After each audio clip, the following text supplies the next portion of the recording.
It's time for some gratuitous Tarnography. Hello, my baby. Hello, my honey. Hello, my ragtime gal. Sonny, you kissed my wife. Baby, my heart's on fire. The Legacy line continues, but since it's a new year, Hasbro wants us to believe that things are still advancing, without them having to actually do anything.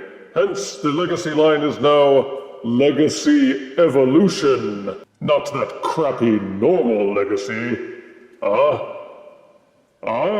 Anywho, it's still Hasbro taking Transformers from across various branches of the franchise and giving them a War for Cybertron-style makeover. In this case, from the comic universe, we review Voyager class Tarn. In the IDW comics, Tarn was the leader of a gang called the Decepticon Justice Division, who were fanatically devoted to the Decepticon cause. And Tarn was so into it, he even welded the Decepticon logo onto his face. He was fairly popular in the comics as a character, and people have long been wondering why he didn't have an action figure. Well, wonder no more, because he's here! Behold the Legacy Evolution box, which looks a lot like the normal Legacy box, but with some differences. Besides the word evolution being added to the logo, there's also this plug right on the front about it being plastic-free packaging, so Hasbro can spray in both wrists while wildly virtue signaling to all their customers. Also, the QR code, which links to his website profile, has migrated to the top of the box. See the updated artwork on the side panel, with yet more braggadocio about their plastic-free but tree-murdering packages. On the back you can see both modes, and a look at the line's new gimmick of Evo Fusion. It's nothing more than their weapon accessories being pulled apart and reconfigured, which they had done already in previous lines without fanfare. So the new gimmick is nothing but piffle. See the character art on the other side panel. Now let's get Tarn out of his box and tarn the torpedoes. Out of box, Legends Evolution Tarn comes with his instruction booklet, an accessory comprising the base of the tank turret, and two cannon accessories which are translucent purple plastic overlaid with a darker purple paint. The turret base has a 5mm port on the top, and 2 on each side, as well as a peg sticking out of the back. These allow the cannons to be plugged into the turret base in a myriad of ways, either as a double turret or as Tarn's Precision Fusion Sniper Rifle. And this is Tarn's Alt Mode, a futuristic, tanky-looking vehicle. First impressions are that it seems a bit small for a Voyager, but Hasbro's been doing an awful lot of that lately. It seems to straddle a zone between a very large deluxe and a very small Voyager, and given the box it came in, I guess we'll have to treat it as the latter. The colors are a varied mix of purples and blues with grays, and some silver and gold highlights tossed in to set it all off. The vehicle itself reminds me of a layered cake. It has the appearance of several different strata, from the treaded base to a middle layer and turret, to an upper layer and turret once you add the accessories. There are even several layers of width, with 2 sets of treads extending out from a central tank body, and the cowcatcher in front, and these wingedings hanging off the back. Plus there's plenty of sculptured detail. Tarn's tank mode is slopping over with ridgy bumps, notches, robot-y grooves, all to give him plenty of dimension and depth. This made it a little difficult for them to squeeze the paint into some of these highlighted notches, but I'm sure they did the best they could. It feels a bit light, but it holds together solidly. There's no rattling, and there's very little gappage except for just behind the front treads.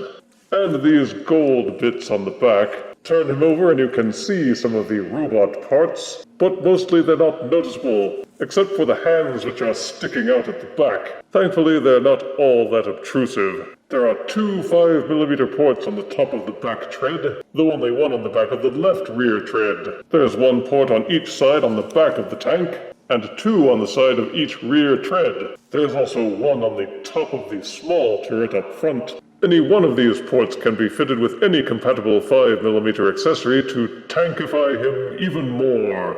These small turrets up front are blaster fire compatible, But there's also his Evo weapon set. These two notches on the back layer canopy will house the rotating accessory with the cannons plugged in for that double tank look that Decepticons seem to like so much.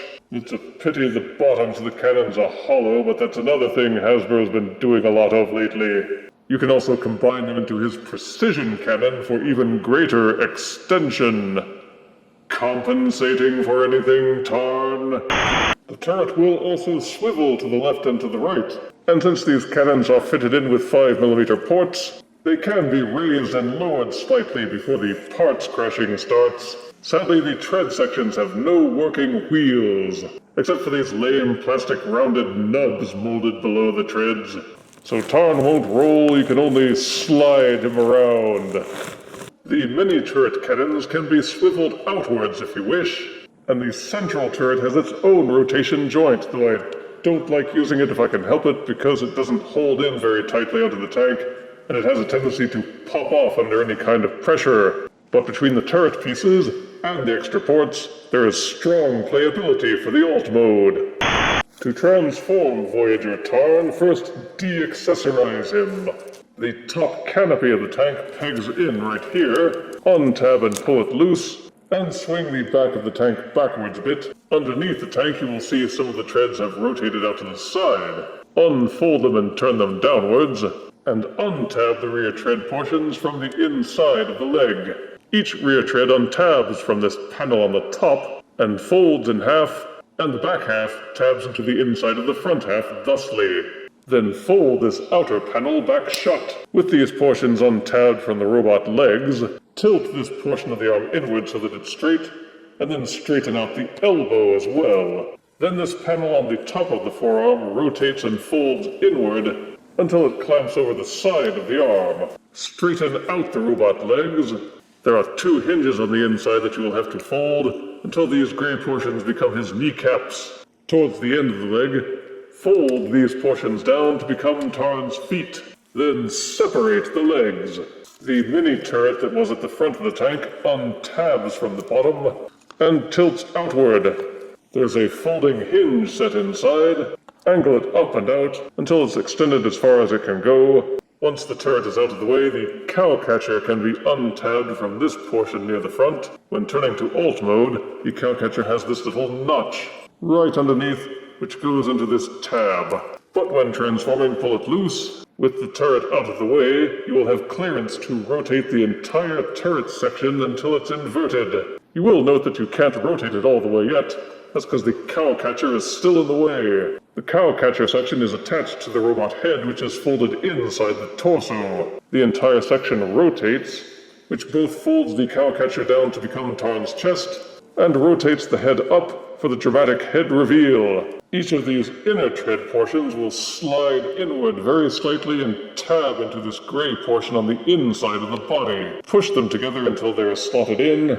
Then the chest portion will tab in place. Of course, you don't want Tarn to look like he's French and surrendering all the time, so fold these tread sections down, rotate the forearm so that the elbow bends the right direction, and swivel the fist until it's pointed the right direction. Give the rear turret a 180-degree twist, then use the folding hinge to move the turret up and slide it and clamp it into these tabs on his back. Then the little cannons flip upward, and Tarn is fully transformed. In robot mode, Tarn's proportions are a bit confusing. He's got these wide shoulders, but he's also got some really lanky legs, so he still comes across a bit skinny, but get around that and you will be wowed by almost everything else. The colors are maintained with a nice Decepticon purple, with the darker grays and blues mixed in, and the artfully applied gold and silver highlights. There doesn't feel like there's much heft to the base figure, but everything tabs in nicely, and there's no discernible rattling. Front,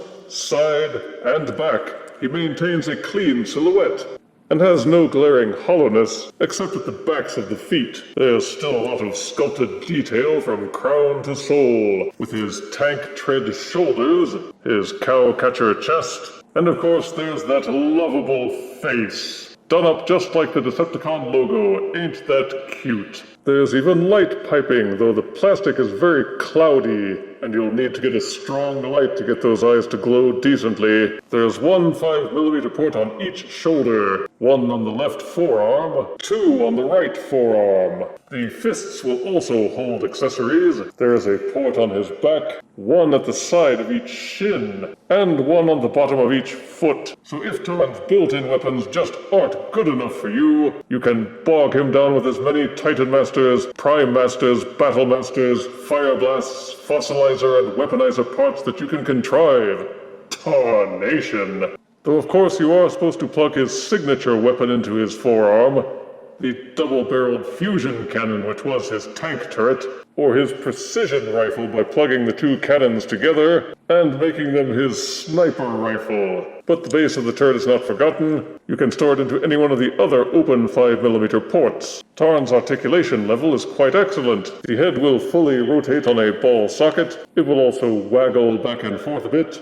And because of the transformation hinge, you can get even more range of motion out of it by tilting it slightly. Each shoulder will fully rotate, and it is hinged at the top so you can square them up and down. It will swivel at each elbow, and each elbow joint will bend over 90 degrees. The fists will also rotate on a mushroom peg, and the hands are done up so that the fingers will hinge outward to reveal his claw-like fingertips. You can get a full waist rotation, though this part of the turret tends to drag and catch on the pelvis. Each leg will kick forward this far until the thigh parts crash into the pelvis, and kick backwards about this far before it starts hitting the turret. There is an upper thigh swivel, and each hip will extend out this far until this ridge at the top of his thigh bumps into the pelvis. As part of the transformation, the knees are double jointed so he can kick himself in the butt. The feet will tilt inward slightly. They will also fold backwards as part of the transformation, and to my astonishment and delight, they will also tilt forwards. If you don't mind using the transformation joint to hinge the elbows inward a bit, you can get him to go gorilla-like with his arms. So you can get a lot of dynamic posing out of Voyager Tarn. I would even put him on the same level as Kingdom Rodimus, which is one of the most posable figures I've found in recent history. For size comparison, here is Legacy Evolution Voyager Tarn, next to Titan's Return Leader Overlord's tank, and Universe Deluxe Warpath. Here is Legacy Voyager Tarn, next to Siege Deluxe Skytread's tank, and War for Cybertron Siege Deluxe Brunt.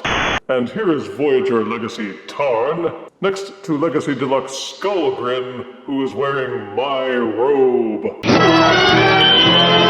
For a character which came out of comic books, Legacy Tarn is an impressive first outing, which leaves you wondering which comic-only characters they might try next. Positives are strong detailing, good colors, many options to customize in both modes, a clever transformation that's effective without being overly off-putting, excellent articulation, and an overall cool appearance no matter which mode you prefer. Negatives are that it's a bit small and light for a Voyager. Some of the arm joints are a bit looser than I would like. It can take 1 or 2 goes with the transformation to get the full hang of it. There's the hands hanging off the back of the tank, and the main tank turret which doesn't hold in nearly as well as I would like. The legs look a bit long and skinny in robot mode, and the tank treads have no wheels. But normal collectors will easily be able to overlook these minor flaws, and simply geek out that one of the most popular comic book-based Decepticons has finally got a figure of his own. I give Legacy Evolution Voyager Tarn 8 out of 10 deaths. I wouldn't want to tarnish his reputation. What? If you refuse me, honey, you lose me, then you'll be left alone, oh baby, tell them all, and tell me I'm your own.